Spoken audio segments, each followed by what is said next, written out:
I'm Teisha Bader in for Mark Golub, and in the news, another vote from UNESCO, the United Nations Educational, Scientific, and Cultural Organization, this time from its World Heritage Committee. And like the resolution adopted earlier this month, this latest resolution ignores the Jewish connection to the city of Jerusalem and its holy religious sites. The resolution was submitted by Lebanon and Tunisia on behalf of Jordan and the Palestinians, who are not themselves among the 21 member states of the committee. The resolution passed with 10 countries voting in favor, 2 opposing, and 8 abstaining. The vote took place at UNESCO headquarters in Paris yesterday, Wednesday, and Executive Director of the Northeast region of Stand With Us, Shahar Azani, was there. Shahar also met, together with Israel's ambassador to UNESCO, Carmel Shama-HaKohen, with Director General of UNESCO, Irina Bokova, the night before the vote in Paris. Fresh off his flight back from Paris to New York, we are now pleased to be joined by Shahar Azani on the phone, calling from Stand With Us's offices in New York to tell us about what happened at UNESCO yesterday. Shahar, thank you so much for being here with us on JBS. Thank you. It's my pleasure. It's always a pleasure to be on JBS, and thank you for the great service you do for Israel and the Jewish people. Well, thank you. It is mutual. So from what I gather and from your remarks and video you posted on Twitter yesterday, it seems there was a lot of drama at this UNESCO vote, which ended up being conducted by secret ballot. What was that all about? Well, first of all, let's talk about the kind of work that's being done when these resolutions are taking place. The big question is, and this is before we go down to the details of the drama, and indeed you're right, there was a big drama there, we have to think about the general concept. This was a resolution of the level of absurdity, negating or ignoring the Jewish connection to Jerusalem to such a degree that simply doesn't make sense. And understanding and realizing that the United Nations in general, and of course various international organizations, are funded by the member states, and member states receive their funding from tax money that we pay, we should ask ourselves, it's like a column I put on the Huffington Post, what are they doing with our money? When these organizations do not follow their vocation, do not fulfill their mission, such as UNESCO, whose mission is, funnily enough, to build bridges between people through common world heritage. So you can think about that mission, which is featured on their website, and look at what's happening in the organization today. So what is happening to the abuse of these organizations by these narrow political agendas that doesn't only contradict their mission, but undermine it by building more, by estranging people to such a degree like we're seeing with this resolution. So this is just a general concept that I really want people to take a minute and think about, because beyond the absurdity of Israel, we're talking about misuse of world funding, misuse of international organizations, and is this something that we, the ordinary person who pays taxes and whose government is supporting these organizations, should just keep quiet about or make our voices heard and say our money should not go for such absurdities, and if it does, then there is no legitimacy for the very existence of the organization.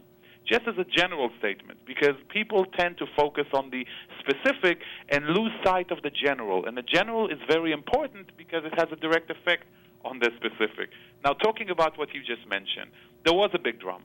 The Israeli diplomatic machine was working incredibly intensely in the hours and the days before the vote. The vote was important to us because of its it's only a declarative vote. It doesn't have any actual meaning, but there is a historical meaning. And to us, we all know what Jerusalem means to the Jewish people. The Israeli delegation was working because, in general, the anti-Israel group, the Arab group within UNESCO, wanted to pass this resolution in consensus. And they were hoping to be able to do it because, in their view, they were using a softer language, not as harsh. If you look into past resolutions of UNESCO on this matter, you will see that last year, for instance, when the conference took place in Germany, the language was much harsher vis-a-vis Israel. This year it was a bit softer. It still negated the Jewish connection to Jerusalem and continued to build on that lie, but some of the other condemnations of Israel as an occupying power doing this and doing that were removed. In the course of the night, as a result of arduous diplomatic work of Ambassador Carmel Shaama-Cohen, Israel's ambassador to UNESCO, and his team of the foreign ministry, they were able to make a big impact by the secret ballot, which you mentioned. What does it mean, the secret ballot? The Arab group applied a lot of pressure on the member states. This is a vote of the member states. And they applied a lot of pressure on the member states to vote in their favor. Now, creating a situation in which there is a secret ballot allows plausible deniability for various states who might be afraid of the Arab reaction but are not willing to vote alongside the Arabs on such absurdities and literally embarrass themselves. The idea for the secret ballot was a result of a lot of diplomatic work with Tanzania and Croatia, who were the two states that came forth to the chair of the committee and said, you know what, let's take a secret ballot. At that moment, and you refer to the video, there was such a commotion in the room because the Arabs didn't expect it, and it was a huge blow to their efforts. And this is significant for us because once that took place, they knew that they were not going to get the consensus they wanted. It was too late to change the language of the resolution to be harsher against Israel. And indeed, even though we lost the vote, they only won it by a slim majority, and they did not get the moral standing that they were hoping to get. There was actually a lot of backlash as a result. So it's interesting that you note the positive aspect of the vote. First of all, that it was done by secret ballot, which seems to be a positive, as you said. And yes. Israeli Prime Minister Benjamin Netanyahu also noted that less countries voted in favor than in the previous vote held earlier this month. So, right. The United States was also very active. The United States has devoid its funding to UNESCO for a few years now, ever since they admitted the Palestinians as a state. And literally, UNESCO paid a heavy price in the form of millions of dollars as a result of this behavior. And this is what we need to demand. We need to demand accountability from any organization that misbehaves in such a way and does nothing to promote dialogue and peace, but rather to undermine it.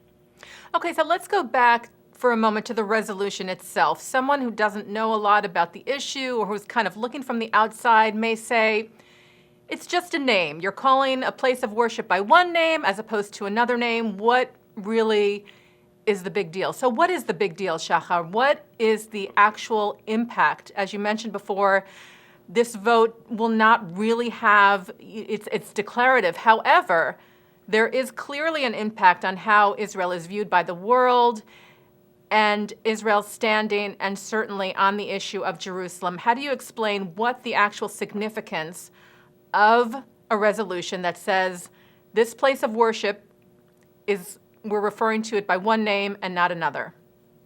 Well, you're very right to ask this question, and I think it's important to remember, especially in light of Palestinian statements recently about the Balfour Declaration. The Balfour Declaration is going to celebrate its centennial next year in 2017. The Palestinians have already announced that they are about to launch a global campaign against the United Kingdom on the basis of the Balfour Declaration, in their view, for giving something to a people that didn't deserve it. They gave a right to the Jews, but the Jews did not deserve that right. That pertains to the core of what is standing between us and the Palestinians. The lack of Palestinian will to understand or accept the right of the Jewish people to that homeland, the connection between the Jewish people and that part of the world, so that it's not just like Uganda or Alaska or Europe or Russia. It's a part of the world that is deeply connected to the Jewish people. If you look into the Israeli-Arab, Israeli-Palestinian conflict of the last century, you will see that the same arguments have been used by Palestinians to incite violence against Israel when Temple Mount was mentioned, when Jerusalem was mentioned, to emphasize their right over these parts of the world, but completely ignoring and negating the Jewish right, because the underlying assumption is that the Jews have no connection to Israel, that the Jews are a colonial power, that the Jews need to go back to where they came from, wherever that is in Europe, if you remember Helen Thomas or others, in Europe or the Middle East or wherever, because they don't belong here. This is one more brick in that wall. The UNESCO resolution, by completely ignoring the Jewish connection to Jerusalem, contributes to that notion that as if there is nothing, that the Jews have nothing to do with Jerusalem. And that effort to deny Jewish connection to Israel and to the Holy Land and to Jerusalem is part of a continuous effort by the anti-Israel movement, by the Palestinians, by others, to make sure that in the annals of history it's written that the Jews have got nothing to do with Israel, so that not now, but in 5, 10, 15, 20 years, people will come up and say, hey, in all of the international organizations' resolution, there is no acknowledgement of Israel's connection to Jerusalem, and it feeds the masses who see that as if Jerusalem has got no history or heritage aside from the Arab one. And that is alarming, because we need to fight every such instance when it comes up, especially when it's echoed by a renowned international organization that takes in a resolution that ignores such an important part of the Jewish heritage. Even though it doesn't have a direct and immediate effect, it does have a cumulative effect on the international discourse when it comes to Israel, the Jewish people, and the Arab world.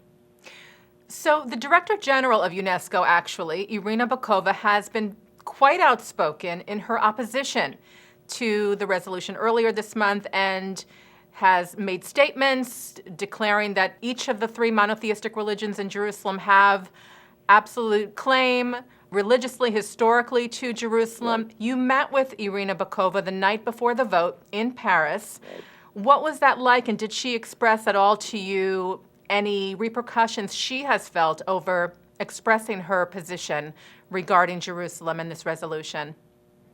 Well, we met with Irina Bokova because Stand With Us has initiated, since April actually of 2016, a wide-scale, along with our partners in Israel, the Israel Legal Forum, a petition to give people the ability to make their voices heard when it comes to the undeniable connection between Israel, the Jewish people, and Jerusalem.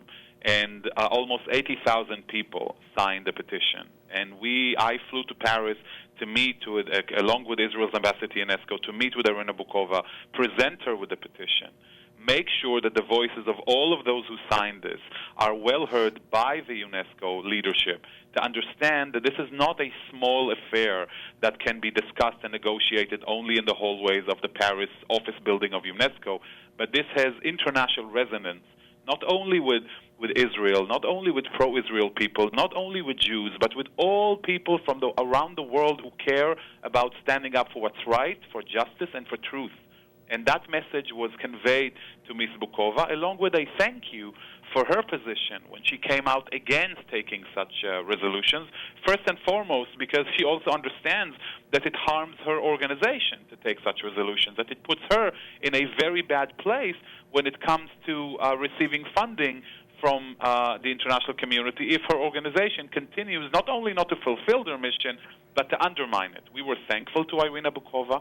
She explained that this is a vote taken by the member states, so as a Director General, there isn't much she can actively do to affect the voting process as such once the draft resolution passes and the member states vote in favor. However, she made her voice heard, and we understood, we accepted it, and we urged her to continue to make her voice heard and do all that she can, diplomatically and otherwise, to make sure that such resolutions don't receive the acknowledgement the Arabs wanted to be received as.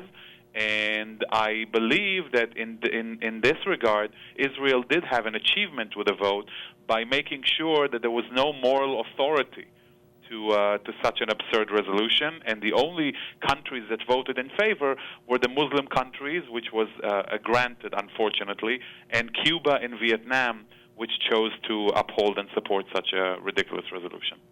Now, Shahar, Prime Minister Netanyahu made the decision yesterday to recall Israel's ambassador to UNESCO, who we've been mentioning, Carmel Shammah-Cohen, in protest of the two recent votes. And Netanyahu said something to the effect of, it remains to be seen what the next move is as far as Israel's relationship with UNESCO. What do you see as the future with this organization? Well, UNESCO is one more example of the warfare that's being conducted by the anti-Israel forces within international fora against Israel. It was the advantage of the Arabs by having an automatic majority here is clear, and they have a significant power as a bloc. However, and again, even though they won by a slim majority, they still won and were able to pass the vote. This was recalling the ambassador for consultations is a given diplomatic move that is reasonable in the courts when such a resolution is being taken.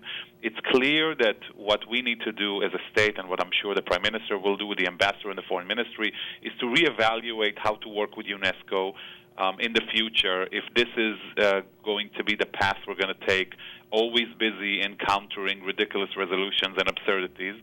And even though it's not the most convenient thing to do, we have to do what we have to do. It's funny also that as a result of this vote, UNESCO actually lost two Jewish ambassadors. One is, of course, Carmel Shammah-Cohen, who was recalled for consultations, and another, Mexico's ambassador to UNESCO, who is a Jew and refused to take part in the initial vote. Mexico wanted to vote in favor of the resolution.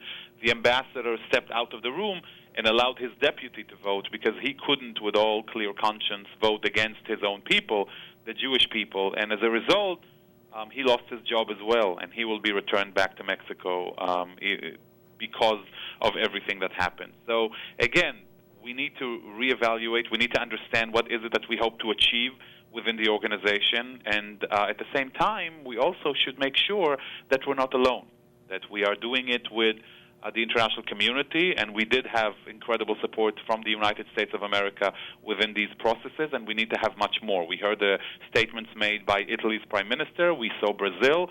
We saw Mexico changing her vote. We need to make sure that against the block of darkness that keeps on busying the international community with absurdities, we have a block of light.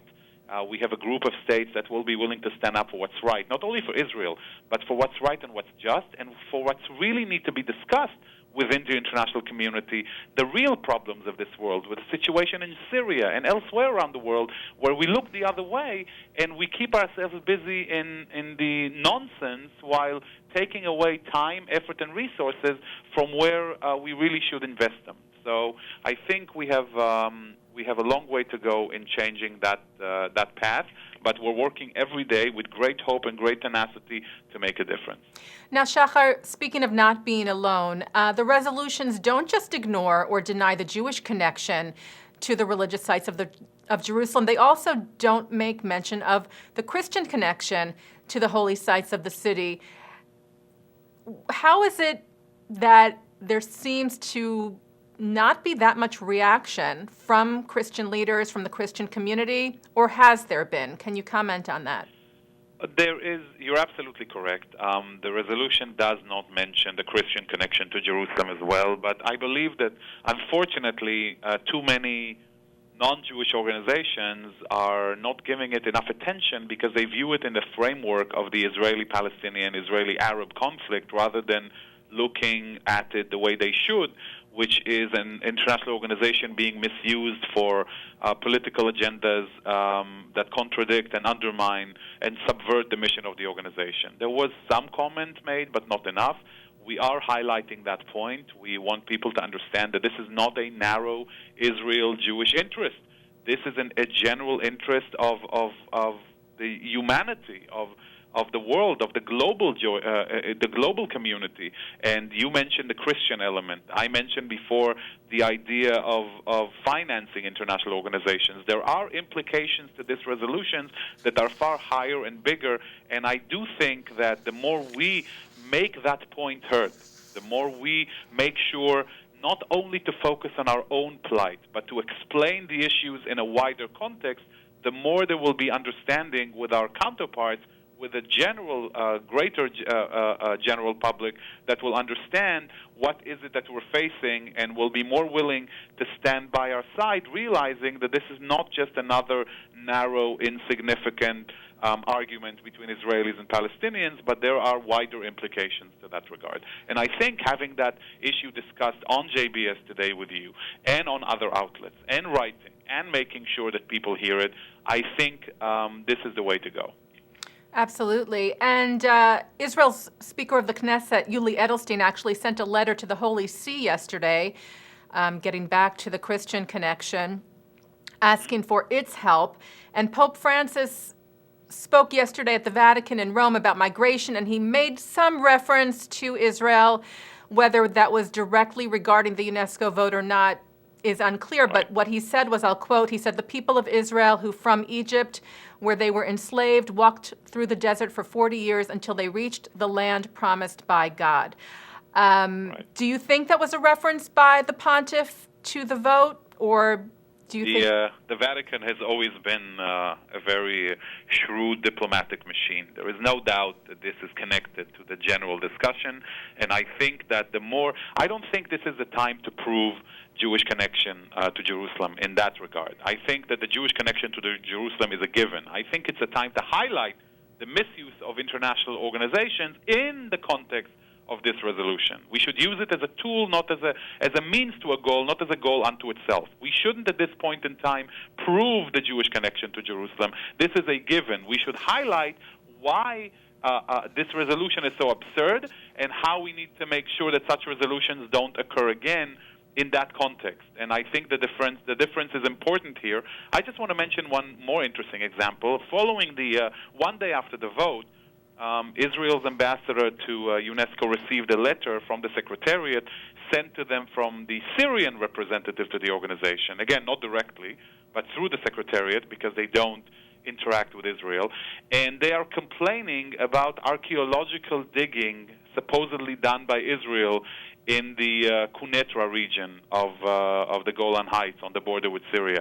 So again, with everything that's happening in Syria, with kids being butchered and killed there every day by Assad's goons, with civilians being trapped with hunger and diseases, this is what the Syrians are keeping international fora busy with, and this, I think, should trouble each and every one of us, Jews, non-Jews, and anyone who cares about a more just and peaceful world that we will leave for our children.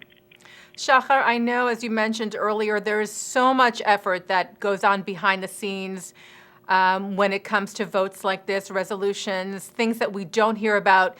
Can you give us a sense of what that's like on a day-to-day basis? And I know you're a very positive person. You always bring this wonderful passion and commitment to this cause. How do you personally stay motivated in what seems like an uphill battle for much of the time? I have to say in this regard, we have, Teisha, a huge opportunity here. We were given a chance to stand up for the Jewish state at a time when there is a Jewish state. Think about it. For thousands of years, there was no sovereign Jewish state in Israel. And now we have Israel. We have our own country. And even though this is an uphill battle, this is a battle we are privileged and proud to wage, for we live at a time when we are able to do so with such pride and dignity. I want to tell you that I came to see Irina Bukova, and I carried a small gift. We gave Irina Bukova a menorah made of a Jerusalem stone. And giving it to her, we told her two things. One, we believe the menorah is symbolic, for we hope that it will shed light onto sometimes the dark holes of international community, as we are seeing UNESCO at this moment today. And we believe and hope that seeing this light will rekindle the light that we all carry within ourselves to fight that darkness. And as human beings, it's our nature to fight the darkness and bring light to our surroundings, which is what we do every day. And secondly, we told her that even though the Jewish people has been through a lot, we have no doubt that we will survive this. The question is, will the international community and will UNESCO survive these instances with integrity? And I think the battle for justice is an ongoing battle we live through every day. But again, you mentioned the positive.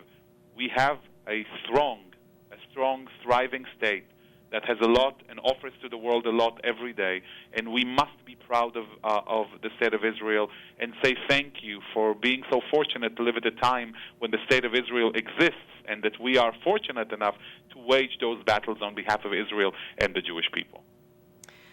Shahar, thank you so much for, as always, giving of your time, your knowledge, your experience, and your incredible commitment to this cause. And we are glad that you are one of the voices, one of the very strong voices out there fighting for the State of Israel and for fair treatment at the United Nations and in so many respects.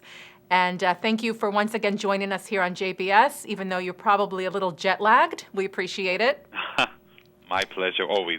A soldier, and I thank JBS for the incredible service. For all of this taking place without knowing of what happened is as if it never took place. Thank you so much. I'm sure we'll speak to you again about this very soon, about this issue and others. Thank you, Shahar. Toda rabah. Looking forward to Toda lachem. Thank you very much. Thank you. Shahar Azani is Executive Director for StandWithUs Northeast US. He is also the former spokesperson of the Israeli consulates in Los Angeles and in New York City. As always, thank you to our Director Sloan Copeland, Production Coordinator Serge Goldberg, JBS's Associate Director Dara Golub, and editors Dennis Golan and John McDevitt.